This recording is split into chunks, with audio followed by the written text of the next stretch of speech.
ఒక చిన్న గ్రామంలో రాము అనే బాలుడు ఉండేవాడు. అతనికి తన నేస్తం సోముతో చాలా స్నేహం.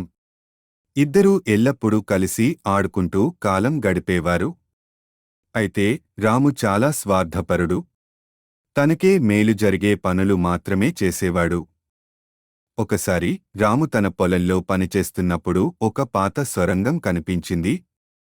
అందులో బంగారు నాణేలు ఉండవచ్చని అనుకుని సోమును తనతో తీసుకెళ్లాడు. ఇద్దరూ కలిసి ఆ సొరంగంలోకి వెళ్లారు. సొరంగం లోపల నిజంగానే బంగారు నాణేలు ఉన్నాయి. రాము అన్నాడు, ఇవి నాది. నువ్వు బయటికి వెళ్ళిపో. సోము బాధపడిపోయాడు కాని ఏమీ అనలేదు. కొంతసేపటి తర్వాత సొరంగం లోపల ఇరుకుగా మారి రాము అక్కడ చిక్కుకుపోయాడు. బయటకు రావడం సాధ్యం కాక భయపడిపోయాడు. అప్పుడే సోము వచ్చి తన బలంతో రామును కాపాడాడు. రాము అప్పుడు గ్రహించాడు, మిత్రులు ఎప్పుడూ సహాయం చేస్తారు. వాళ్ళని సొమ్ము కోసం వదిలిపెట్టకూడదు. అప్పటినుంచి రాము సోముతో నిజమైన స్నేహం కొనసాగించాడు. ఈ కథతో స్నేహితుల విలువ ఎప్పటికీ గుర్తుండేలా ఉంటుంది.